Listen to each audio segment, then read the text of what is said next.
Hi, my name is Laura Delano, and this is Recovering from Psychiatry. My video today is really geared towards those of you out there who are in the middle of coming off of psychiatric drugs. I've been thinking a lot about my own experiences recently, especially because now that I'm getting closer and closer to reaching my 4-year mark of being free from over 10 years of psych drugs. I'm noticing how different things are, how much has changed over these past few years, and I've been thinking back a lot to what it was like during my actual taper, in my first year off, in my second year off, in my third year off, and now, coming up to being off for 4 years, because it really is remarkable how much has changed. And if you told me at the start of my journey that I'd be where I am today, I never would have believed you, ever. I couldn't have possibly grasped that I'd be as healed as I am today. So I think it's really important for those of us who are years in to share about what the journey has been like, so that people at earlier stages can cling on to that beacon of hope. So yes, if you're out there and you're in the middle of tapering off, or you're in withdrawal, and you're in agony and hell, and you can't sit in your skin, you can't even put a sentence together when you're trying to communicate to a family member or a friend, you can barely pull yourself out of bed to get in the shower. I've been there, and I can completely identify with being in that place, and it's a really hard place to be in. It's a scary place to be in, especially when you don't have any evidence. It feels like you don't have any evidence of positive change happening.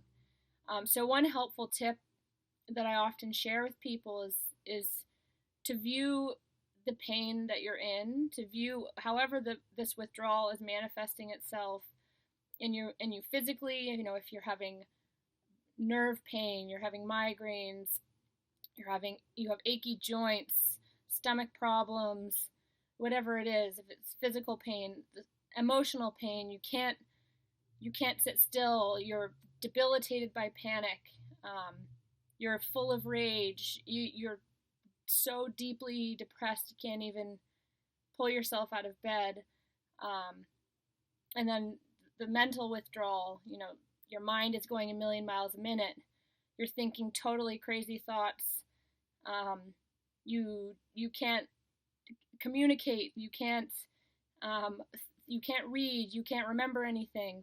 All of this, if you can, try viewing it as evidence of change happening. Your body right now and your brain are working so hard to heal, and all of this agony is really a byproduct of healing. It's a byproduct of change happening, of positive change happening, healing change happening. But in order to heal, things have to be, basically your body and your brain have to be thrown into this horrendously disrupted state. So that was helpful for me to start to view my pain as evidence of healing. And it also, that helped me stay connected to the reason why I was in withdrawal in the first place. It's because I wanted to find out who I was off of these meds. And that leads me to my second tip, which has been really helpful for me, and is one that I suggest to friends all over the world, is: what is your beacon? What is it that you're going towards? What's the meaning behind why you decided to come off of psych drugs? It could be tons of different things. It could be you want to get your physical health back. It could be you no longer have any interest in having any kind of relationship to the mental health system. For me, it was I wanted to find out who I was off of meds, because I'd been on them for so many years that I had absolutely no sense of self, no identity. I didn't know what emotions were mine and what were my pills. I didn't know what thoughts were mine. I didn't know what my personality was like. I didn't know what I believed in and what I valued. And that for me became my beacon. I knew with that as my endpoint, finding myself, that I was ready to face anything. And so I kept that at the front and center of my entire withdrawal journey. I still have it at the front and center of my journey today. And it helped me get through some of the darkest hours, when I couldn't get out of bed. I couldn't shower for a week. I couldn't do anything really. I knew that I could keep going because I wanted to get to that end goal, to that beacon, at the other side of the storm that I was in. So I think if it can be really helpful to just sit down and find the meaning in your experience. A third tip that was really helpful for me as well is, I think one of the very common experiences in withdrawal is to become isolated, especially because about 99.9% of the world around us just does not understand how harmful these drugs can be and how difficult it is to come off. And people say, oh, it's in your head, or oh, this is your underlying condition. This isn't anything having to do with these medicines.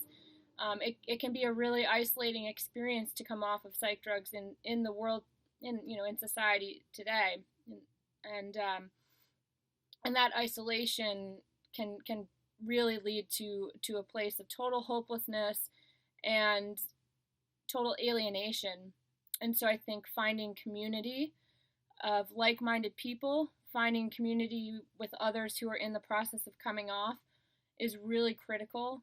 And if you don't know how to find community, there are some great resources that I will add at the end of this video. Most of them are online, so that you can tap into these growing every day. These networks are growing larger and larger of people who are in the process of coming off and who are coming together to support each other, to inspire each other, to give each other hope. Because when you're in community and you're with others who are going through or who have gone through what you're going through, then, if you've lost faith in yourself or hope in yourself and your ability to heal, just having the evidence that others have healed, that can sometimes be enough to keep going yourself. And I know that was really big for me when I was in the throes of agonizing withdrawal and I couldn't grasp how I could ever possibly heal.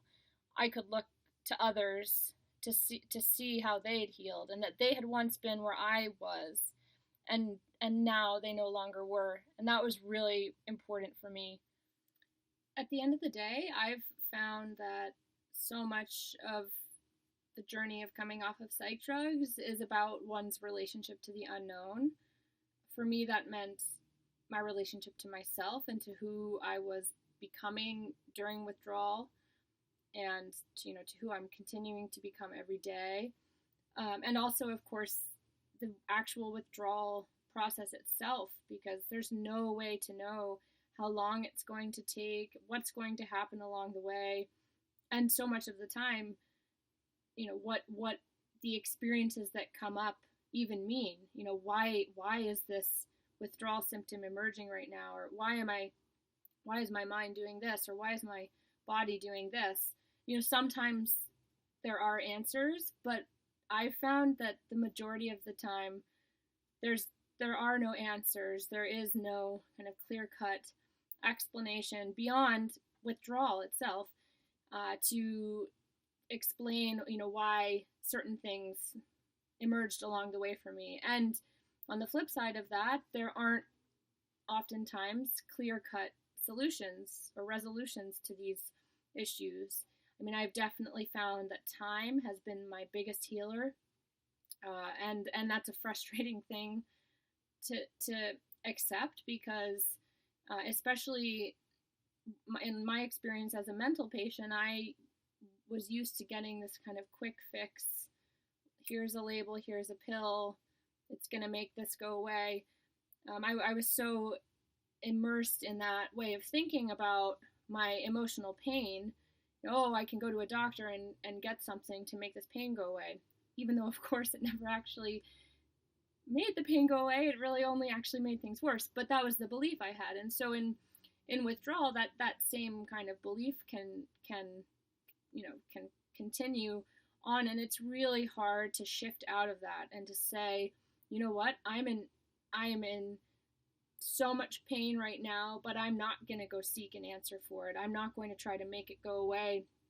I'm going to learn how to be in it, even though I don't know when it's going to change, if it's going to get worse, how it's going to get better.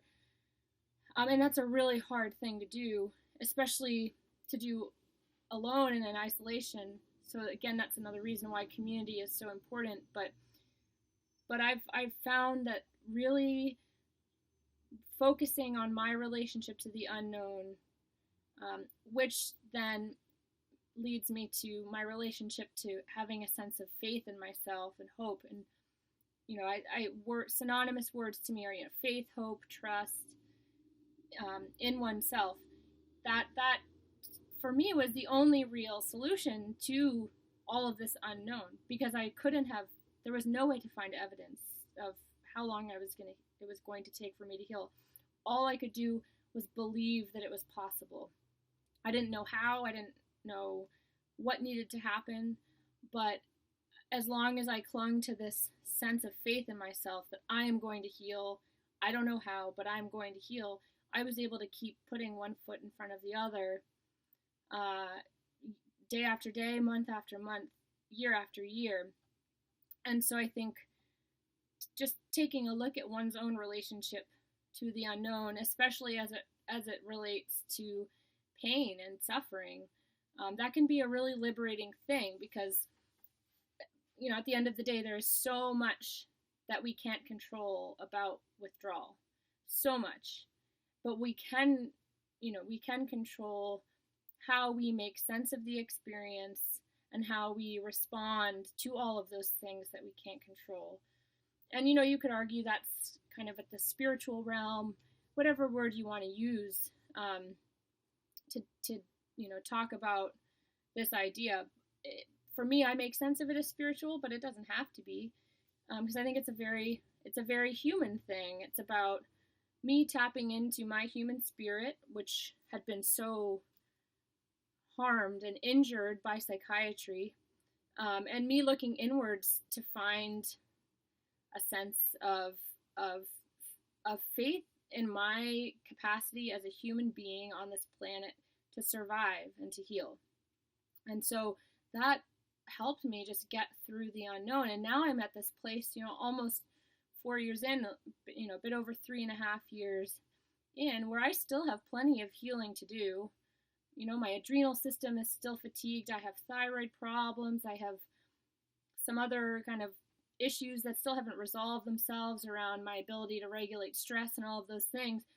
But I'm just so full of faith in my process of healing from psychiatry. And so every day, even if it's a tough day, and these last few weeks have been really tough, there's a lot of change happening in my life that's painful and really sad and confusing, but I just feel completely okay in it, because I believe in myself so much, and I believe in my human spirit, and I feel so connected to my life, which is all a gift of liberating myself from psychiatry. And so, but it's hard to feel that when you're early on, because now I have 3.5 years of evidence to look back to. My God, and when I think back to where I was 6 months in, and a year in, and 2 years in, it's almost as though I'm thinking back to someone else's life. I mean, I feel really closely connected to that time of my life still, but I am just so different. And the way I'm able to sit with myself and to feel my feelings and to sit with my mind, it's just so different than it was a few years ago. And so I have that evidence that makes going forward feel much easier. And it's like, of course I'm going to go forward. I'm excited now to see, how much more healing I have left to do. But when you're early on and you don't have that evidence, it's really hard. So if you're there, if that's where you're at in your journey, it's okay that you don't have the evidence. It's okay that you're feeling like you're the one person in the world who's never going to heal. It's okay that it seems that things are getting worse for you. You know, I've experienced all of those thoughts and feelings, and it's really, really, there's nothing I can say that can make that go away, but all you can do is keep going. And if you can't believe in yourself at this moment in time and your own capacity to heal, try listening to the stories of others who've walked this path before you, and have faith in their capacities to heal, and hold on to that until you can hold it for yourself. I mean, I know I believe in you. I don't even know who I'm speaking to right now, but I can say with 100% assurance that I believe in your capacity to heal. And I just believe in, generally speaking, that as human beings, we are so resilient. Our brains are so unbelievably plastic, and our bodies are, it's just unbelievable what we can heal from. And you have that capacity in you. It just starts with you finding that belief in yourself. So I hope this video has been helpful in whatever way. And I send you love and liberation as you continue forward on your process of psychiatric freedom. And yes, hang in there for the end of this video. I'll be sure to put up some resources that will be helpful for you as you continue on your journey of healing from psychiatry. Take care.